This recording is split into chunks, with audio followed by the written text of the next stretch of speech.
Pierre habite à la ferme de la Grande Combe, à la sortie du village. Élise, elle habite un peu plus bas, de l'autre côté de la rivière. Il n'y a pas de pont pour traverser. Mais ça n'a pas grande importance parce que de toute façon, les familles de Pierre et d'Élise sont brouillées. On ne sait pas pourquoi, on ne sait pas depuis combien de temps, mais ils ne se parlent pas, ils ne se voient pas. Sauf le dimanche, à l'église, chaque famille sur son banc. En ce temps-là, il y avait une école pour les filles et une école pour les garçons. Mais Pierre et Élise avaient trouvé un moyen de se voir. En été, le niveau de la rivière baissait et il y avait un endroit où on pouvait passer à gué. Alors Élise traversait et là, dans le bois, ils construisaient des cabanes. Ils fabriquaient des villages d'écorce et de mousse. Ils parlaient, ils rêvaient. Et c'est comme ça qu'un jour, Élise a raconté à Pierre qu'il y avait une jeune femme qui était arrivée chez eux. Elle était fatiguée, elle avait l'air d'être enceinte. Elle s'appelait Sarah. Et Élise a raconté qu'elle avait entendu ses parents se disputer et que sa mère disait « Mais on n'a pas besoin d'une bouche de plus à nourrir ». Et son père qui avait dit « C'est comme ça et c'est pas autrement ». Et il avait aussi dit qu'il fallait appeler Sarah Marie et dire que c'était une cousine de Paris. Élise aimait bien Sarah Marie parce qu'elle chantait des chants qu'Élise ne connaissait pas. Et une fois, elle avait même décousu l'étoile jaune qu'il y avait sur son manteau et elle l'avait utilisée pour réparer la poupée de chiffon d'Élise. Sarah Marie savait que Élise et Pierre se voyaient. Elle connaissait leurs secrets. Et une fois même, Pierre avait sculpté une tête de cheval dans une bougie pour Sarah. Et puis à l'automne, l'eau de la rivière avait remonté, l'école avait repris, et de toute façon, on ne pouvait plus traverser sans se mouiller les pieds.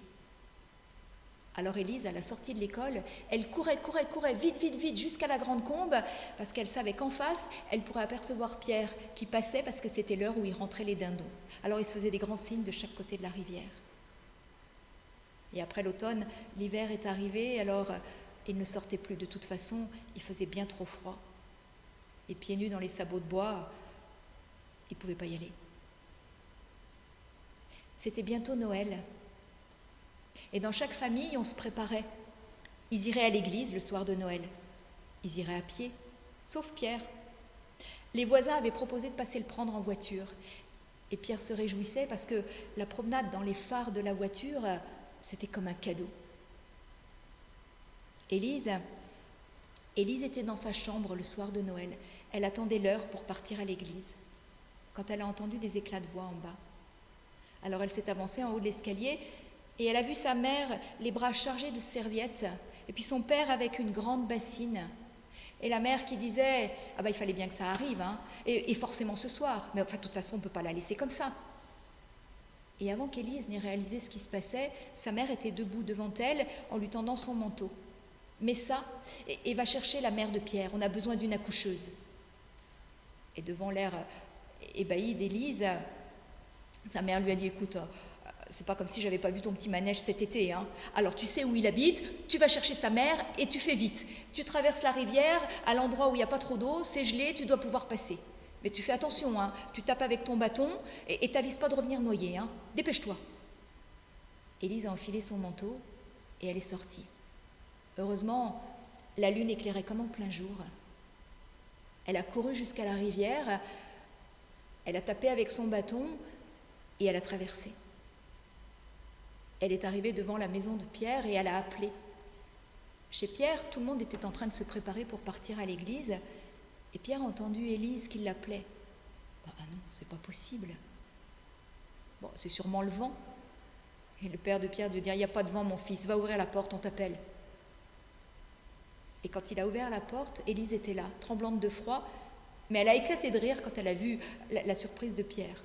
« Mais non, c'est pas un fantôme, c'est bien moi, Élise. Je suis venue parce qu'on a besoin de ta mère à la maison. » Alors le père de Pierre s'est avancé et a dit « J'ai besoin de ma femme, mais ta mère attend pas de petiot que je sache. » « Ah, c'est pas pour ma mère, c'est pour la cousine de Paris. » Alors Pierre a attrapé le manteau de sa mère, lui a tendu et il a dit « Je pars avec toi ». Le père a pris sa grosse veste et a dit « On y va tous ». Et ils sont partis. La neige crissait sous leurs pas. Ils sont arrivés à la rivière. Élise a tapé avec le bâton. Elle a traversé, suivie de Pierre, de sa mère. Et quand le père de Pierre a mis le pied sur la glace, ça a craqué. Alors il a écarté les bras pour se faire léger et il est passé. Quand ils sont arrivés chez Élise, ils étaient transis de froid. Élise a poussé la porte et elle a vu que ses parents avaient mis le lit de Sarah devant la cheminée pour qu'elle n'ait pas trop froid. La mère d'Élise a relevé la tête. Le travail est déjà bien avancé. Venez vite, il y a besoin de vous. Et puis, les deux hommes et les enfants se sont retrouvés dans la cuisine pendant que les femmes s'occupaient d'Élise, s'occupaient de Sarah. Personne ne disait rien dans la cuisine. Il y a le père de Pierre à un moment qui a dit « L'hiver est froid, hein ?» Et le père d'Élise de répondre « Il fera meilleur au printemps. » S'il y avait eu un pont, on aurait été plus vite. Ah, c'est sûr, s'il y avait un pont, on gagnerait du temps. Et à ce moment-là, Pierre a dit « Mais papa, un pont, c'est peut-être pas si difficile que ça à construire. » Et Élise d'ajouter « Ben non, puis ça serait bien un pont. » Les pères n'ont pas pu répondre parce que juste à ce moment-là, on a entendu un cri de bébé dans la pièce d'à côté. Et puis en même temps, les cloches de l'église se sont mises à sonner au village. Alors tout le monde s'est précipité dans la pièce à côté et la mère de Pierre était là avec un bébé dans les bras. Et avec un grand sourire, elle a redressé la tête en disant « On a peut-être loupé l'église, mais ça valait la peine, hein. C'est une fille, et puis une belle fille. » Et elle a déposé le bébé dans les bras de Sarah. Sarah a penché la tête et en serrant son tout petit contre elle, elle a dit « Je l'appellerai Myriam. C'est comme ça qu'on dit Marie dans mon pays. » Et à ce moment-là, la toute petite Myriam s'est mise à hurler. Et la mère de Pierre a dit ça, c'est un bébé qui a faim. Et elle a installé Myriam tout contre le sein de sa mère pour qu'elle puisse téter. Et à ce moment-là, la mère d'Élise a dit « Le bébé a faim, mais nous aussi. J'ai des beignets, vous allez bien rester pour les partager ?» Les parents de Pierre se sont regardés et ils ont dit oui. Et tout le monde s'est installé. Et Pierre regardait et il se disait « C'est quand même pas un Noël comme d'habitude. » Et puis, le père d'Élise a ouvert une bouteille de cidre, ils ont trinqué. Et le père de Pierre a dit « Vous savez, pour votre cousine, on ne dira rien. Parce que par les temps qui courent, des cousines comme ça, il faut en prendre soin. » Ouais, ça n'était vraiment pas un Noël comme d'habitude. Et Pierre se disait qu'avec ce bébé qui venait de naître, avec ses beignets partagés, avec la promesse d'un pont, eh bien la guerre commençait vraiment à perdre la partie.